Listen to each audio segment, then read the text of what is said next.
আসসালামু আলাইকুম। আমরা এখন মাদক অভিযানে আমরা আছি এখন বর্তমানে কৈরল আরখার মাঠে। তো ইনশাআল্লাহ আমরা যারা মাদক বিক্রি করতো আমরা তাদের ইন্টারভিউ নিছি। অবশ্যই আপনারা একটার পর একটা ভিডিও পাইবেন। আর আমাদের জন্য সবাই দেশ বিদেশ যারা আছেন দোয়া করবেন। আমরা যত এই মাদক অভিযান যেভাবে আমরা চলমান লাগছি এইভাবে যত আমরা চলমান লাগতে পারি। আমরা আজকে অভিযান দিলাম, কালকে অভিযান দিলাম, এরপরের দিন আমরা দিলাম না, তাহলে কিন্তু হবে না। আমরা সবসময় চিন্তা করতে হইব আমাদের জায়গা থেকে আমরা যতটুকু পারি আমরা মাদকের প্রস্তুতি নিব এবং কি সহযোগিতা করব। সবাই মিলে একসাথে আমরা মাদক উদ্ধার করব। এখন কথা হলো যে বিষয়টা এই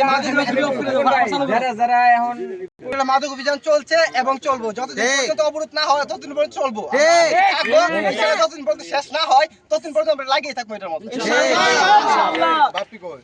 বাপি ভাই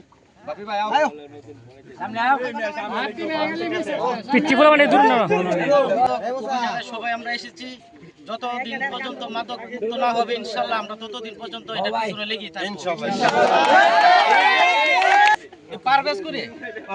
সম্মানিত উপস্থিতি, সবার প্রতি সালাম, আসসালামু আলাইকুম। আপনারা জানেন কৈরেল গ্রাম হলো একটা মাদকের আখড়া বলে পরিচিত। তো যুবকরা যে বেলে সারা দিছে, যদি আপনারা এইভাবে পাশে থাকেন তাহলে মাদককে কিচ্ছু না, মাদককে দেশ থেকে তাড়ানো যদি সবাই সমর্থন করেন। এবং আমাদের এই যে অভিযানটা কোন গ্রাম কোন ওয়ার্ডে কোথায় ইউনিয়নের যে কোনো জায়গায় আপনারা করতে পারবেন, আমাদেরকে সহযোগিতা চাইবেন, আমরা আপনাদের পাশে সবসময় আছি। মাদক বিরোধী যত বড় শক্তিশালী হোক আপনারা আমার সহযোগিতা নেবেন, আমরা আপনাদের পুরোপুরি সমর্থন করবো ইনশাআল্লাহ। আসসালামু আলাইকুম ওয়া রাহমাতুল্লাহি ওয়া বারাকাতুহু। প্রিয় উপস্থিতি, আমরা এখানে যারা উপস্থিত হয়েছি কোন কারণে উপস্থিত হয়েছি এই বিষয়ে আমাদের জানা আছে। আমাদের এই যুব সমাজকে, এই তরুণ সমাজকে মাদক বিক্রেতা তারা ধ্বংস করে দিচ্ছে, ঠিক না বেঠিক? তারা এই সমাজকে এমন এক পর্যায়ে নিয়ে যাইতেছে যে পোলাপানের হাতে থাকা দরকার ছিল কলমের খাতা, আজকে তাদের হাতে কি বাবা আর ইয়াবা, তারা খায়া নিজের জীবনকে ধ্বংস করে দিচ্ছে।